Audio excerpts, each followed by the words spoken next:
Hey you guys, how are you? Sue Talks, what's up? Oh, I had a headache and I was like, I don't want to eat. And then I ate and then my headache went away and I was like, oh, isn't it funny how, your idiosyncratic routines prevent you from like living a normal, healthy life? We're all such martyrs. We love to just deprive ourselves of things. Um, hmm.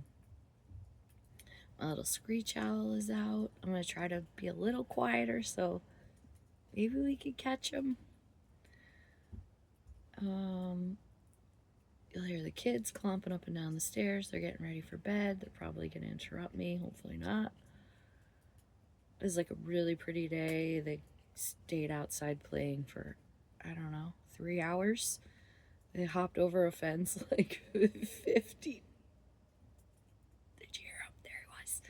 Like 50 times. They just kept going over the fence and over the fence. Part of me is like, oh no, I hope they don't get hurt. And then the other part of me is like, how many fences did I hop over when I was a kid? I lived. Like you just, it's hard. It's hard to be a parent. It's hard to be a person. It's hard to not want to like protect in advance. Oh, that screech owl makes me very, very happy. He's looking for somebody. I don't think there's any ladies around, unfortunately. I'd love to put up some owl boxes. Maybe not the barn owl, though. Have you ever heard a barn owl? That actually sounds like a screech owl. It sounds like you've opened the gates of hell. Something screaming at you. Oh, please listen to my playlist. I put a bunch of goofy ass clips on there.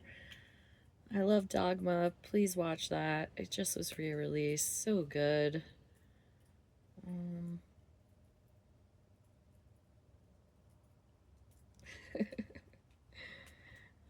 oh, yeah, okay. Anxiety, worry, the what will be's. That's anxiety, kid. It's also, in my opinion, a manifestation of being extremely left brain logical. So when you're left brain, you want to know what steps to take. And the fact, so let's just use stairs as an example. We're going up a set of stairs. Your left anxious brain goes, oh my God, how many stairs will there be? Where will there be? Right? As opposed to just taking your first step and it's like it puts you in this stasis, this freeze mode. It is a stress response. Hate to tell you, I'm much more of a depressive. I like to think back because I have such a vivid memory of my past, I'm not a depressed person now, but you have to also understand that like there's connectivity between the past holding you back and feeling sad and anxiety holding you back from moving forward in worry, right? So it is sort of a balance between the two. As little old you in the middle. Whereas like the right brain in me just is like big picture. We know what a staircase is gonna be like. Who cares how many stairs there'll be? And then my creative side is like, I bet you can't. Little competition comes in. Who's gonna get to the top? Can we go 2 steps at a time? Also like, I guess the only time I feel worried per se or anxious with regard to stairs is like people falling downstairs. There's sort of another interesting little tidbit about grounding and being grounded.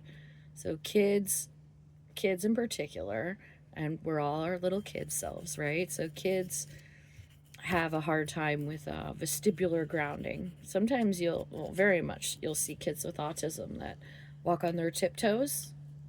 Yeah, that's part of vestibular grounding. So you never really get down into your heel.